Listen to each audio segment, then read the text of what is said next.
नंतर तुम्ही बघा. हां. तर उपस्थित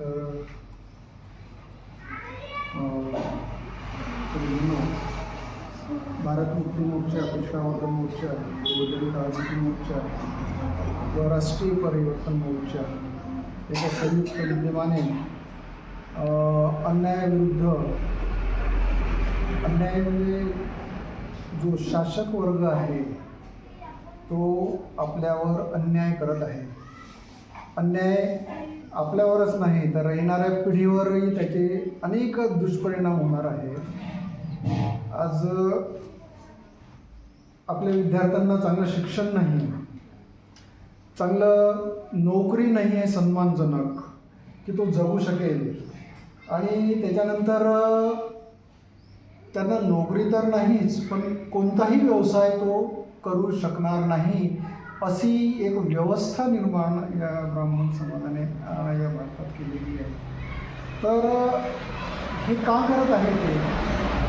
एवढा मोठा जनसागर आपल्या भारतामध्ये आहे. 144 कोटी जनसमुदाय, स्त्री आणि पुरुष असूनही आपल्यावर हे मूठभर म्हणजे टोटल भारतात 3% लोक ब्राह्मण समाजाचे, ब्राह्मण वर्गीय समाजाचे आपल्यावर शासन आणि शासक बनून एक सत्ता गाजवत आहे, आणि वेगळ्या पद्धतीने.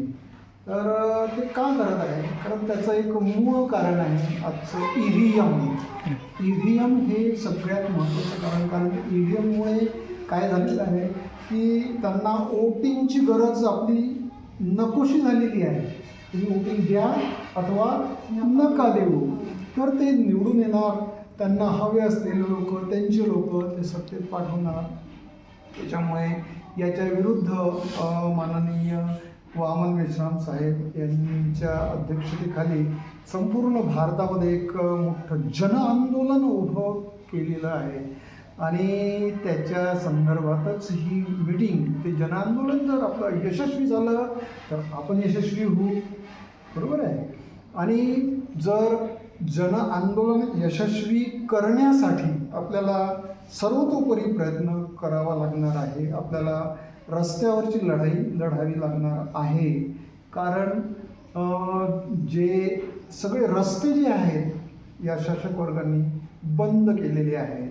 तर त्याच्याविषयी आणखी सविस्तर माहिती देण्यासाठी आपल्याकडे माननीय बाबा हस्ते सर हे मोडला प्राचार्य म्हणून रिटायर झालेले आहे. तेव्हापासून ते फुल टाईम या क्षेत्रामध्ये अगदी सुरुवातीपासून कार्यरत आहे. तर असे एक अनुभवी बुद्धिस्ट इंटरनॅशनल नेटवर्कचे ते आज अखिल भारतीय अध्यक्ष आहेत. संपूर्ण जे आंदोलन आपण उभं केलेलं आहे हे या बेसिसवर, या तत्वावर उभं आहे, आणि असे महान विचारवंत मार्गदर्शक आपल्याला लाभलेले आहेत. तर मी जास्त वेळ तुमच्यामध्ये न घेता त्यांचं मार्गदर्शन आपल्याला व्हावं म्हणून मी त्यांना एक विनंती करत आहे की त्यांनी आपल्या मार्गदर्शनासाठी आम्हाला मार्गदर्शन करावं. माननीय बाबा. जय भीम. जय. तर आज माझा परिचय असा आहे की सरांचं सांगितलेलं आहे. मी प्राध्यापक BS हस्ते मोवाडलाच ज्युनियर कॉलेजला शिक्षक होतो. 2016ला रिटायर झालो, आणि त्याच्या अगोदरपासून सामाजिक क्षेत्रामध्ये काम करणं सुरू होतं. आता मला बुद्धिस्ट इंटरनॅशनल नेटवर्क नावाचे जे सामाजिक आणि धार्मिक संघटन आहे त्याचा राष्ट्रीय स्तरावरचा सहप्रभारी म्हणून मी काम पाहत आहोत, आणि त्या दृष्टिकोनातूनच गाठीभेटी घ्यावं समाज जीवनाच्या, आणि समाज जीवनामध्ये प्रत्यक्षपणे विचाराचं आदानप्रदान करावं या दृष्टिकोनातून आज आम्ही या ठिकाणी मीटिंग सम्यक बहुउद्देशीय विकास संस्था काटोलद्वार संचालित जे आहेत त्यामध्ये आपण घेत आहोत. तर सर्वात पहिल्यांदा महापुरुष आहेत, तथागत भगवान गौतम बुद्ध आहे, विश्वभूषण परमपूज्य डॉक्टर बाबासाहेब आंबेडकर आहे. यांना विनम्र अभिवादन. वंदन नमन. त्याचबरोबर आपल्या मूळनिवासी बहुजन समाजामध्ये जन्मलेले जेवढेही महापुरुष आहेत, महानायिका आहेत, संत आहेत, भिक्खू आहेत, या सर्वांना सुद्धा वंदन नमन अभिवादन.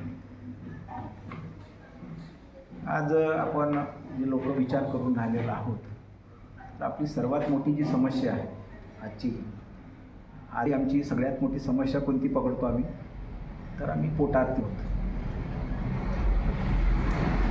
पोटाला जे लागतं त्याच्यापेक्षा जास्त मिळालं पाहिजे, भौतिक साधनं मिळाले पाहिजे, याच्या पाठीमागे आमचा धावपळ सुरू आहे. पण बाबासाहेबांनी सांगितलं, माझा जो संघर्ष आहे हा संघर्ष भाकरीचा संघर्ष नाही, तर माझा संघर्ष हा इज्जतीचा संघर्ष आहे, मान सन्मानाचा आहे, पदप्रतिष्ठेचा आहे, स्वाभिमानाचा आहे. तर अशा प्रकारची व्यवस्था बनवण्यासाठी आपल्याला सांगितलं होतं. पण याच्यावरती काही चिंतन मनन मंथन होताना दिसत नाही आहे. याचा अर्थ आपण जे मागल्या जन्मामध्ये होतो तसंच आजही आपलं बिहेवियर आहे, या बिहेवियरमध्ये चेंज झालेला नाही आहे. तर सगळ्यात जास्त आनंद कोणाला होत असेल? ज्या व्यवस्थेमध्ये आपण जन्म घेतलेला आहे त्याच व्यवस्थेमध्ये आज आपण आहोत, तर आनंद कोणाला होईल? जी व्यवस्था बनवलेली आहे ज्या लोकांनी, त्या ब्राह्मणालाच त्याचा आनंद होईल, आपल्याला मात्र आनंद होणार नाही, आपण दुःखात. तर आपण ठरवून टाकलेलं आहे की दुःखातच राहिलं पाहिजे, दुःखातच गेलं पाहिजे, आणि यामुळेच आम्ही लोक अडकून पडलेत आहोत. असं म्हटलं जातं की जास्त ज्याला आपण अकळणं म्हणतो, अकळणं जास्त अकळणं कोणामध्ये असतं? कोणत्या माणसामध्ये असतं अकळणं? जिवंत माणसामध्ये की मृत माणसामध्ये असतं? मृत माणसामध्ये असतं ना. कोण अकडतं? सर्वात जास्त कोण अकडतो? मृत माणूस अकडतो, बरोबर आहे की नाही? जर ही गोष्ट जर सत्य आहे, मृत माणूस अकडतो आणि आपण जिवंत आहोत, तर जिवंत माणसं कधीही अकडत नाही. पण आज काय ते दिसतं, सगळ्यात जास्त जर अकडण कुणामध्ये असेल तर ते जिवंत माणसामध्ये आहे. याचा अर्थ जिवंत माणसं हे जिवंत माणसं नाही आहे, जिवंत माणसं हे मृत माणसं आहे. आणि मृत माणसं आपल्या जीवनाचा फैसला कधीही घेऊ शकत नाही, जोपर्यंत त्यातून तो बाहेर येतो. ही आमची सर्वात मोठी अडचण आहे. आता यातून बाहेर पडायचं की नाही पडायचं हा संभ्रम आहे. कसं करायचं? कारण आपण मोठ्याने मीटिंग ठरवतो, आपण मीटिंग ठरवल्यानंतर आपण लोकांना सांगतो, आपण वेळ देतो. अरे चर्चा केल्याशिवाय, बुद्ध काय म्हणतात, वारंवार बैठक झाली पाहिजेत. वज्जीचं उदाहरण आहे, आपण नेहमी ऐकलं असेल वज्जीचं उदाहरण. वज्जी नावाचं छोटंसं गणराज्य असतं, मगध हे मोठंसं प्रांत असतं. मगध राजाला वज्जीचं गणराज्य जिंकायचं असतं, म्हणून मगधचा राजा अजाशत्रू आपल्या सेनापतीला, वसकार नावाच्या सेनापतीला वज्जीमध्ये म्हणजे तथागत बुद्धाकडे पाठवतो की मला माझ्या राज्याचा विस्तार करायचा आहे आणि वज्जी जिंकून माझ्या साम्राज्यामध्ये विलीन करायची आहे. तर मला वज्जी जिंकता येईल की नाही येईल? तर बुद्ध त्याला म्हणतो की वज्जीचे लोक जोपर्यंत नियमितपणे बैठक घेतील, चर्चा करतील, आपसामध्ये जे हिवे दावे आहेत ते बैठकीच्या माध्यमातून प्रेमामध्ये, मैत्रीमध्ये, बंधुभावामध्ये कन्वर्ट होतील, तोपर्यंत तुम्हाला वज्जी जिंकता येणार नाही. म्हणजे कसं उदाहरण दिलेलं होतं बुद्धाने? नेहमी बसतात, नियमितपणे बसतात, चर्चा करतात, चर्चा करून जे वेगवेगळ्या मताचे लोक आहेत त्या मतातून एक मत तयार करतात, आणि एक मत तयार करून जे तयार केलेलं मत आहे त्या मतावरती ते लोक अंमलबजावणी करतात. आणि अंमलबजावणी करून ज्या समस्या निर्माण केलेल्या आहेत त्या समस्या जोपर्यंत ते लोक सोडवतील तोपर्यंत त्याचा पराभव कधीही होऊ शकणार नाही. बाबासाहेबांनी आम्हाला विहार कशासाठी बांधायला सांगितलं? शोची वस्तू आहे का? शोची वस्तू तर नाही आहे ना. विहार बांधलेली आहे कारण आम्हाला बसायला जागा नाही, आमच्या घरामध्ये बसायला जागा नाही, तर सार्वजनिक जागा असली पाहिजे. तर सार्वजनिक जागा म्हणून विहार. या सार्वजनिक जागेमध्ये आपण जर आपल्या घरचे लोक आलेत, आपले लोक आले, तर काय होतील? जे वेगवेगळ्या प्रकृतीचे लोक आहेत, प्रवृत्तीचे लोक आहेत, ते चर्चा करतील.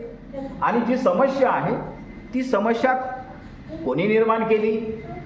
निर्माण करते कोण, निर्माण का केली, निर्माण कशासाठी केली, त्यात कोणाचा फायदा आहे, त्यामध्ये कोणाचं नुकसान आहे, यावरची चर्चा झाली असते. आणि ज्याचा फायदा आहे आणि ज्याचं नुकसान आहे याच्यामध्ये दोन गट पडले असते. ज्याचा फायदा आहे त्याच्याबरोबर ज्याचा फायदा झाला नाही ते लोक एकत्रित झाले असते आणि एकत्रित करून काय केलं असतं, ज्याचा फायदा होता व्यवस्थेमधून त्याच्या विरोधात संघर्ष केला असता, आंदोलन केलं असतं, चळवळ केली असती आणि या चळवळ केल्यानंतर त्याच्या हितामध्ये कन्वर्ट झालं असतं, त्याच्या कल्याणामध्ये कन्वर्ट झालं असतं. राईट. आहे की नाही आहे? पण असं होताना आपल्याला दिसत नाही. कोण जबाबदार? प्रश्न येतो आमच्याकडे, कोण जबाबदार? आता आम्ही 4 लोक बसलेलो आहोत. आमचे उतार वयातले लोक आहेत सगळे. 9 तरुण आमच्या जवळ नाहीत, शिकले सवरले लोक आमच्या जवळ नाही आहेत, समजदार लोक ज्याला म्हणतायत ते लोक नाही आहेत. ज्या बुद्धिजीवी लोकांची अपेक्षा बाबासाहेबांनी केल्या तो वर्गच दिसत नाही. तो वर्ग खाऊन पिऊन मस्त आपल्या साडी माडी चाडी गाडी घोडा भौतिक साधनामध्ये गुरफटलेला आहे. मग आमच्या समाजाचं होईल काय, आमच्या लोकांचं काय, ही समस्या. या समस्येवर चिंतन मनन करण्यासाठी आम्ही आलेलो आहोत, की आम्ही आमचं मत मांडण्यासाठी आलेलो. तथागत बुद्ध म्हणतात की मी एका प्रांतामध्ये गेलो आणि त्या प्रांताच्या लोकांनी मला पकडलं आणि पकडून काय म्हटलेलं आहे, आता इतर येतात आणि आपली बाजू म्हणतात आणि बाजू मांडून काय म्हणतात, माझं आहे ते खरं मानलं पाहिजे. आता तुम्ही पण आले तथागत, तुम्ही तेच सांगणार आहात. तर तथागत काय म्हणतं, मी ते सांगायसाठी आलेलं नाही आहे, फक्त मी मांडण्यासाठी आलो, माझं मत मांडण्यासाठी इथं आलेलं. माझं मत पहिलं समजून घ्या.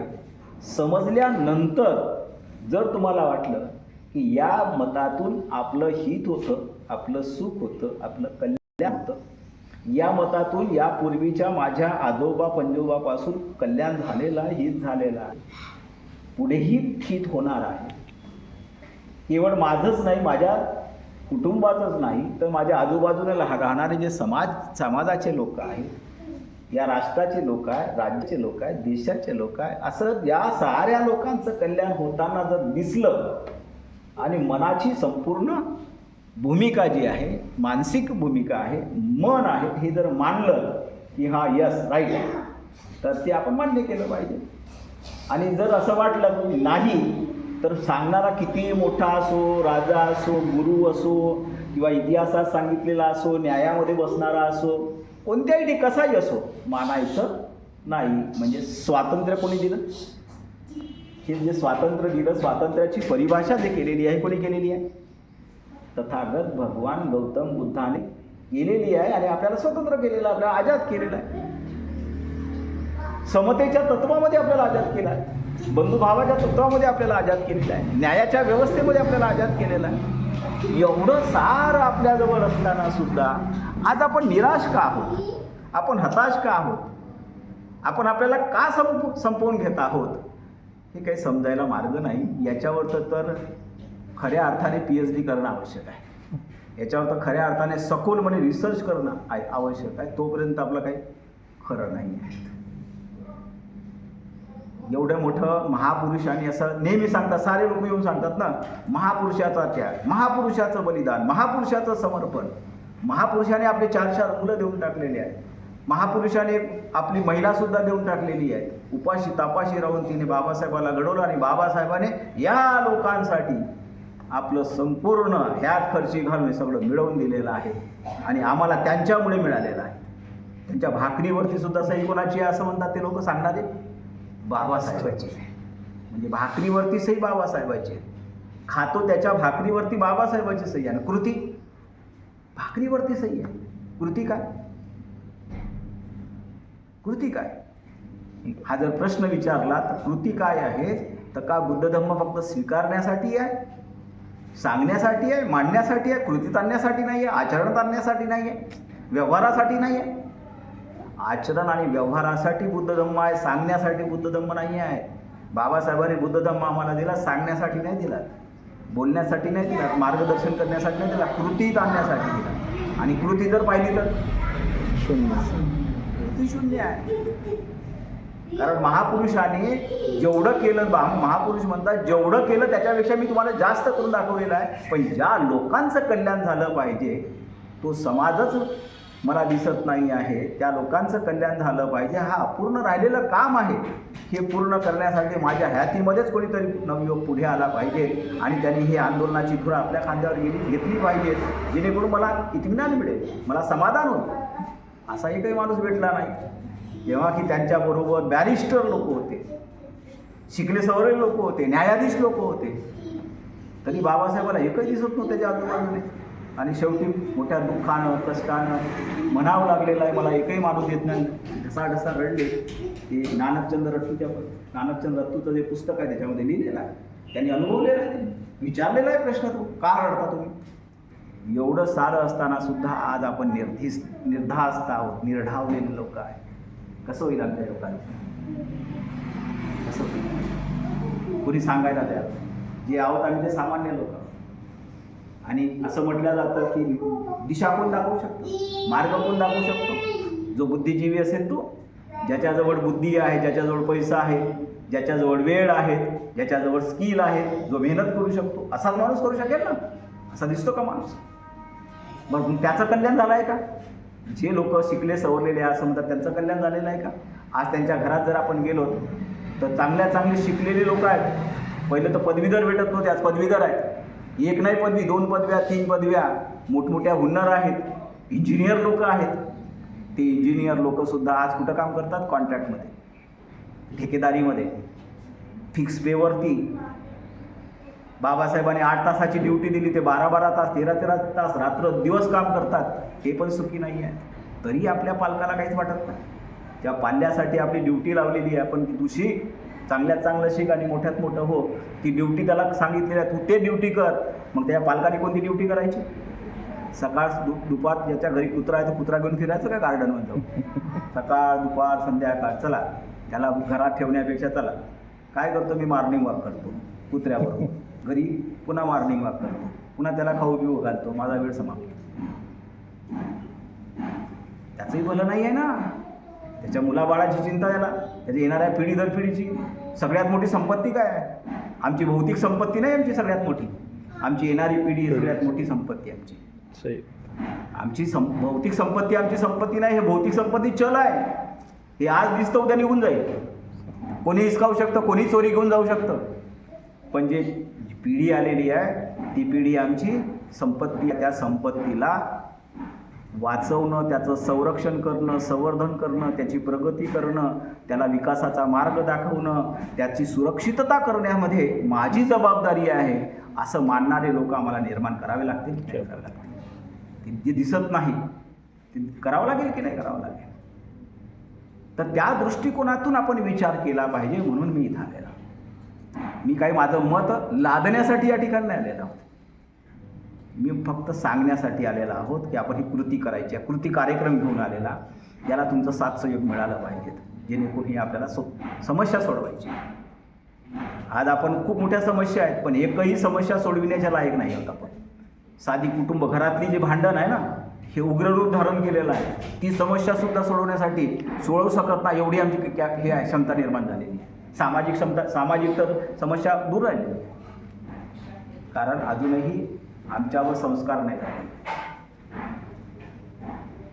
आम्हाला सांगितलं ते संस्कार आमच्यावर अजूनही झालेले नाही. आम्ही म्हणतो आम्ही बुद्ध धम्माचे लोक आहोत, बुद्ध धम्माचे लोक आहोत. आचरण काय आहे, व्यवहार काय आहे. आचरण व्यवहार शून्य. आजही आम्ही बघा, आता याच्यामध्ये काही टीकाटिप्पणी करायचं काम नाही आहे. बघा, एक गोष्ट मला निश्चित काही करायचं, बाबासाहेबांनी पहिल्यांदा संविधान दिलं, नंतर आम्हाला धम्म दिला. ही गोष्ट जाणतो ना आपण. पहिल्यांदा 26 जानेवारी 1950ला बाबासाहेबांचं संविधान लागू झालं आणि बाबासाहेबांनी 14 ऑक्टोबर 1956ला दीक्षा दिली. बरं आहे की नाही. मग संविधान पहिले का दिलं आणि दीक्षा नंतर का दिली. पहिल्यांदा संविधान का दिलं, नंतर दीक्षा का नाही दिली. दीक्षा का दिली, कारण 1935 मध्ये तो घोषणा केली. 1935 मध्ये घोषणा केली. 21 वर्ष का थांबला माणूस तो. त्यांना कोणती व्यवस्था निर्माण करायची होती, तर त्यांना पहिल्यांदा भारतामध्ये जी ब्राह्मणशाही आहे त्या ब्राह्मणशाहीचं रूपांतर लोकशाहीमध्ये करायचं होतं. आणि ती लोकशाही बनवण्यासाठी ब्रिटिश लोक तयार करत होते. लोकशाही कशी असली पाहिजे, लोकशाही चालवण्यासाठी काय पाहिजे, नियम कसे बनवायचे आहेत, त्याच्यामध्ये कोणत्या तरतुदी करायच्या आहेत, या संबंधाने जो दस्तावेज तयार करण्याचं काम चालू होतं. म्हणून सगळ्यात जास्त लक्ष बाबासाहेबांनी कुठं दिलं, त्या ठिकाणी दिली. आणि पहिल्यांदा मला लोकशाही दिली. आता लोकशाही दिल्यानंतर लोकशाहीला चालवण्यासाठी, लोकशाही काय आहे, लोकांची शाही काय, लोकशाही काय आहे, जसं ट्रेन आहे, इंजिन आहे, डब्बे लागलेले आहे, वीजही लागलेली आहे, त्या इंजिनला वीजही लागलेली आहे आणि उभी आहे प्लॅटफॉर्मवर. चालेल का? चालेल का? नाही चालणार. कारण त्याच्यामध्ये ड्रायव्हर लागतं, पायलट लागतं. जर पायलटच नसेल तर कशी चालणार आहे? पायलट असेल तर ती गाडी चालेल, सगळी संगीन आहे तरी चालेल. आमच्याकडे पायलटच नाही तर कशी चालणार आहे त्याच्यामध्ये? म्हणून बाबासाहेबाने तसे प्रकारचे पायलट बनले पाहिजेत. आमचे लोक त्या राज्यघटनेला चालवण्यासाठी पायलट बनले पाहिजेत. समाजाचं प्रतिनिधित्व करणारे पायलट बनले पाहिजेत. शेड्यूल कास्टचे पायलट बनले पाहिजेत. शेड्यूल ट्राईबचे पायलट बनले पाहिजेत. ओबीसीचे पायलट बनले पाहिजेत. ते NTDNT VJNTचे लोकांचे पायलट बनले पाहिजेत. मायनॉरिटीचे लोकांचे पायलट बनले पाहिजेत. हे पायलट कुठून येते? समाजाचे. हे समाजाचे पायलट तिथून येणार नाही आहेत. नवीन व्यवस्था बनवावी लागणार. आणि नवी व्यवस्था बनवण्यासाठी तशा प्रकारचे संस्कार, तशा प्रकारचे लोक तयार करण्यासाठी ही जबाबदारी बाबासाहेबांनी 14 ऑक्टोबर 1956ला बुद्ध धम्म देऊन आम्हाला दिली. आणि सांगितलं ते सोडा. ज्या धम्मामध्ये ज्या ठिकाणी तुमचा पाय आहे त्या पाय उचला, समोर टाका.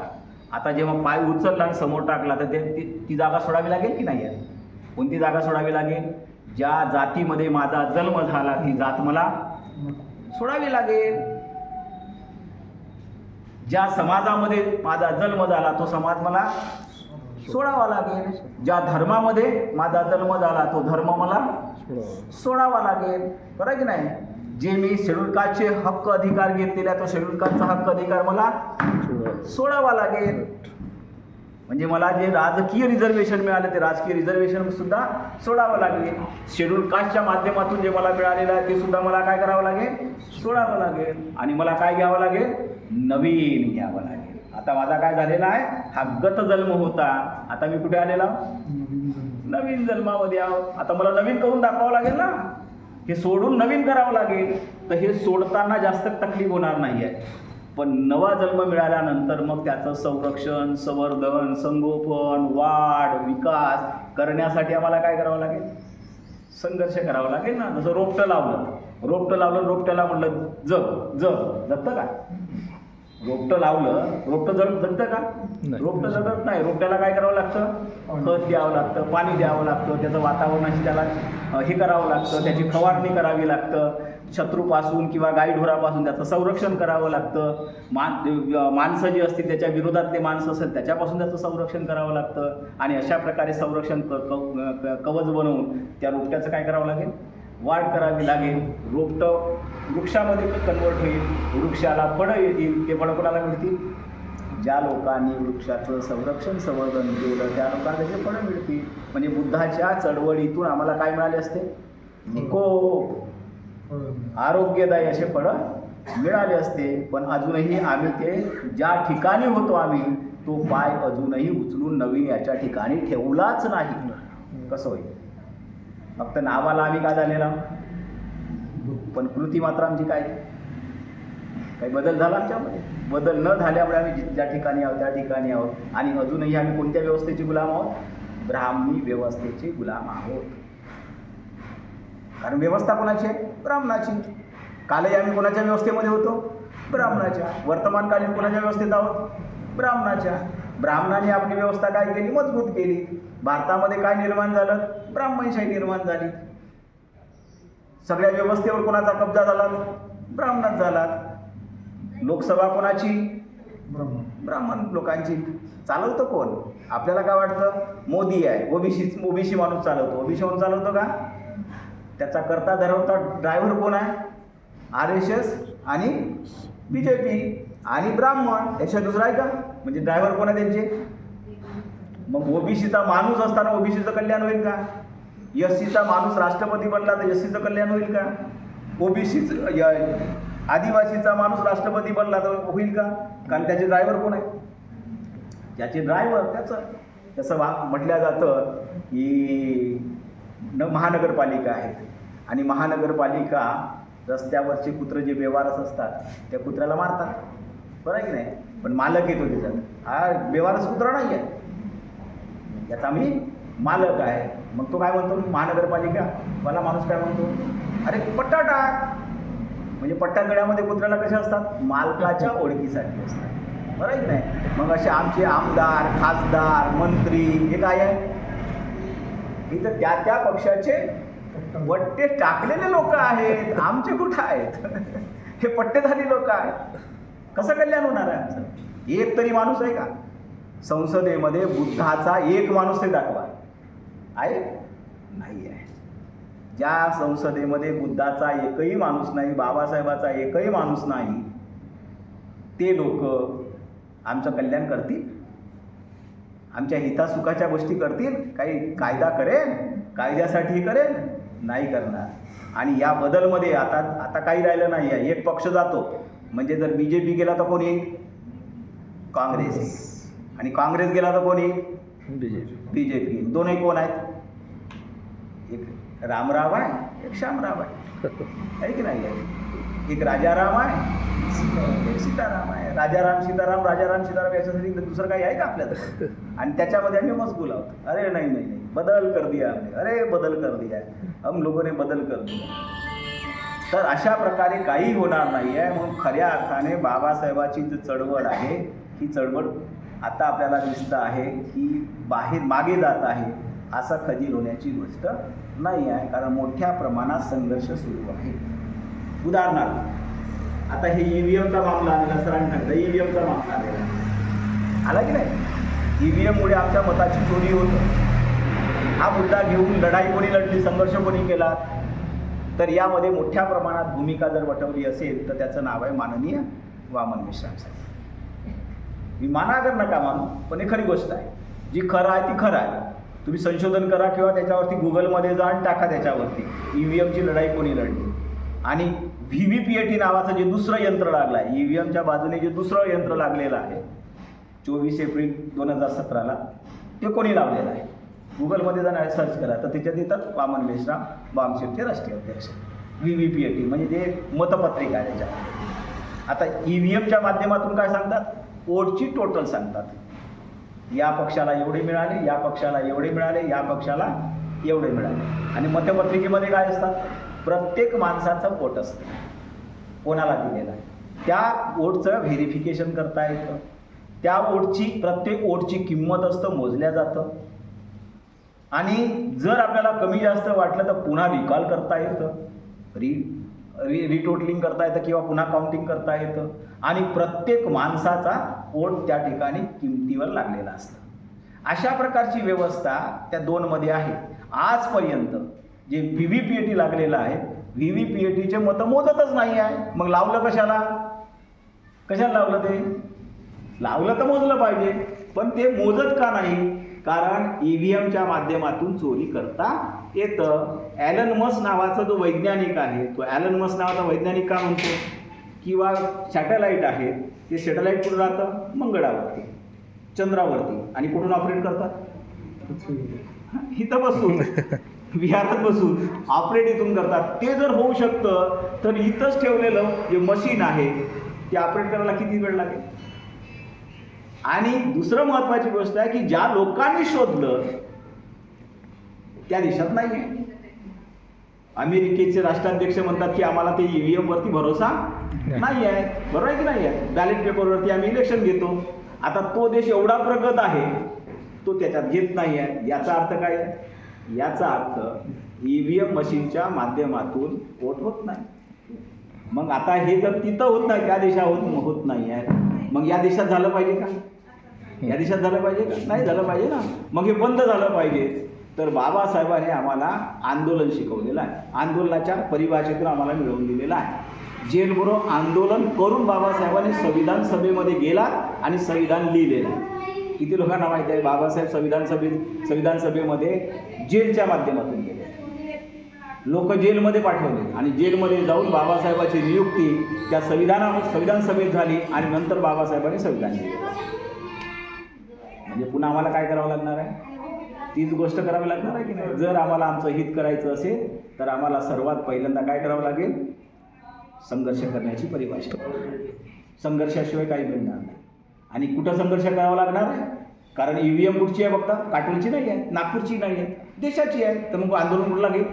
प्रत्येक जे 36 जे स्टेटमध्ये लागेल ना, प्रत्येक याच्यामध्ये. आणि 15,000 जे आहे ते 15,000 बूथवर लागेल. त्याचं सामाजिकीकरण SC ST OBC सामाजिकरण झालं पाहिजे आणि त्याच्या माध्यमातून काय होईल? ती गोष्ट होईल. तर तशा प्रकारचं बूथपर्यंत, कारण आता भारत नाही राहिलेला आहे, भारत जातीचा पण नाही राहिलेला आहे. आता भारत कशात झालेला आहे? बूथचा भारत झालेला आहे. आता भारत काय झालेला आहे? बूथचा भारत आहे.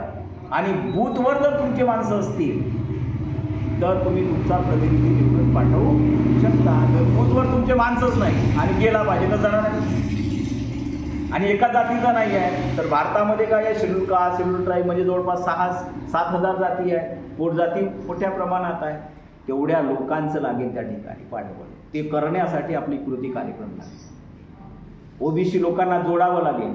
आपल्या महापुरुषाचा अपमान करणाऱ्या लोकांचा बंदोबस्त करायचा असेल तर शक्ती लागेल.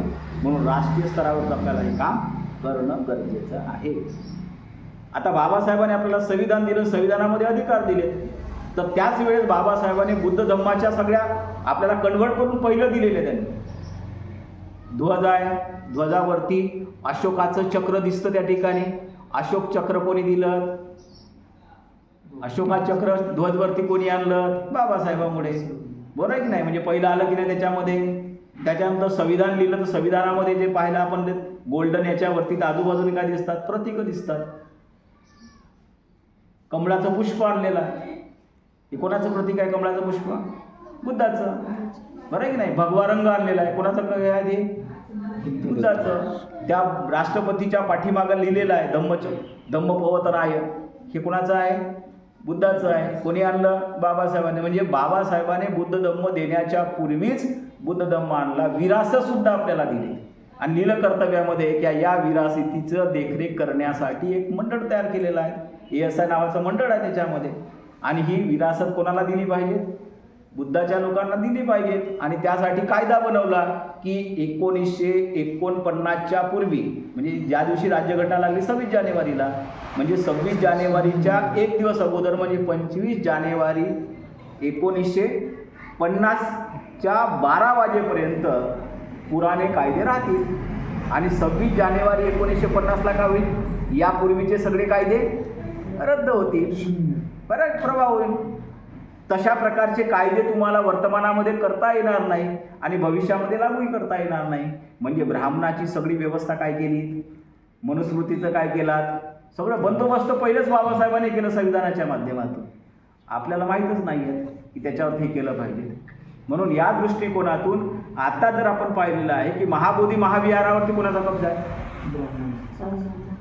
राहू द्यायचं आहे का? राहू द्यायचं आहे का?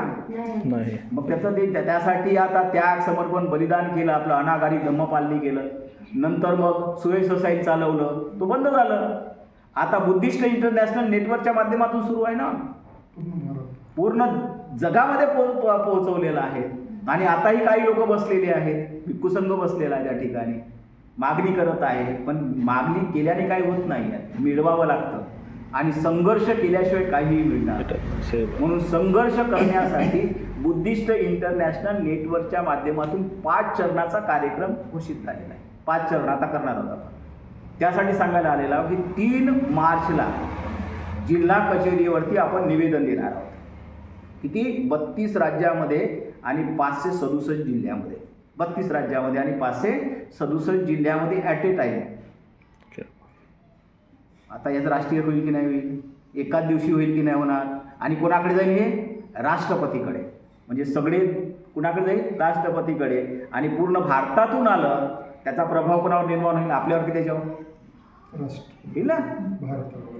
त्याच्यानंतर दुसरं आहे 8 मार्च 2025ला धरणा कार्यक्रम आहे. म्हणजे जिल्हा कचेरीच्या समोर आपल्याला काय करायचं आहे? फक्त असं टाकून बसायचं आहे. असं टाकून बसायचं आणि चर्चा करायची आहे.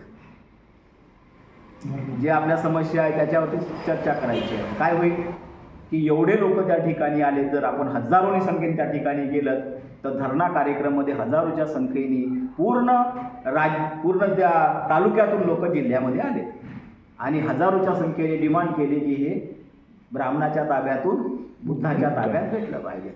प्रेशर ग्रुप होईल की नाही 32 राज्यात आपण केलं त्या त्याच्यानंतर आपण 22 मार्चला रॅली काढणार आहोत जिल्हाध्यक्षाच्या कचेरीवरती आणि त्याच्यामध्ये हजारोच्या संख्येने आपण रॅली काढली आणि घेऊन गेलो आपण याच्यावरती आणि पूर्ण भारतामध्ये हजारोच्या संख्येने जर झाली तर काय होईल? प्रेशर येईल की नाही ना? प्रेशर येतं बरं आहे. आणि मग 9 एप्रिलला आपण जेलभरो आंदोलन करणार आहोत. 9 एप्रिलला काय करायचं आपल्याला? जेलमध्ये जायचं आहे. भीती आहे ना आपल्यामध्ये, अरे जेलमध्ये गेलं तर कसं? आता जर आपण हजारोच्या संख्येने आपण त्या ठिकाणी गेलो, त्या पोलीस स्टेशनच्या बर्डीलाच गेलो तर 5000 लोक जर त्या बर्डीच्या आसपास जमा झाले तर काय होईल चित्र साहेब? 5000 चित्र काय होईल? आहे की नाही यात? तर तशा प्रकारचं 32 राज्यात झालं तर काय होईल? पडेल देशव्यापी. त्यानंतर 1 जुलैला आपण भारत बंद करू. आता ते त्या ठिकाणी यायची तुम्हाला गरज नाही जिल्ह्याच्या ठिकाणी. आता इथंच बसायचं आहे रोडवरती. पारटसिंगा रोड आहे, बाहेर जाणारा रोड आहे, रेल्वे आहेत. हजारोच्या संख्येने जर आपण आलो रोडवरती आणि फक्त असंच उभं राहिलो काय होईल? रेल्वे जाईल का? बसेस जाईल? लोक काय म्हणतील? चांगलं काय ज्याचं त्याला दिलं पाहिजे. ते म्हणतात ना इथं राम जन्मलेला होता, अयोध्या ही रामाची होती. ही त्याने रामाला दिलं, मुक्त केलं रामाचे. कोणाकडे दिलं? त्याने आपल्याकडे घेतलं ना. आपल्याला दिलं का? शेळुकाच्या माणसाला तरी घंटी वाजवायला ठेवलं का त्या ठिकाणी? घंटा वाजवायला सुद्धा नाही ठेवलं. मग त्यांच्या जर मंदिरामध्ये आमची वास्तुपुस्त नाही तर आमच्या विहारामध्ये त्यांचं काय काम?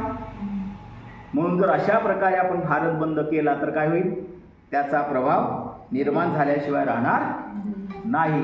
तर अशा प्रकारे करावं या उद्देशाने मी तुमच्यापर्यंत आलेला आहोत. स्वावलंबी बनवून हे काम आपल्याला करायचं आहे, परावलंबी नाही. म्हणजे आपलं स्तन, आपलंच मन, आपलीच बुद्धी, आपलं उन्नत, आपला पैसा अडका लावून आपल्याला हे आंदोलन लढायचं आहे. त्या दृष्टिकोनातून आपण विचार कराल एवढं आग्रहाची विनंती करतो आणि मी थांबतो. नमो बुद्धाय. जय.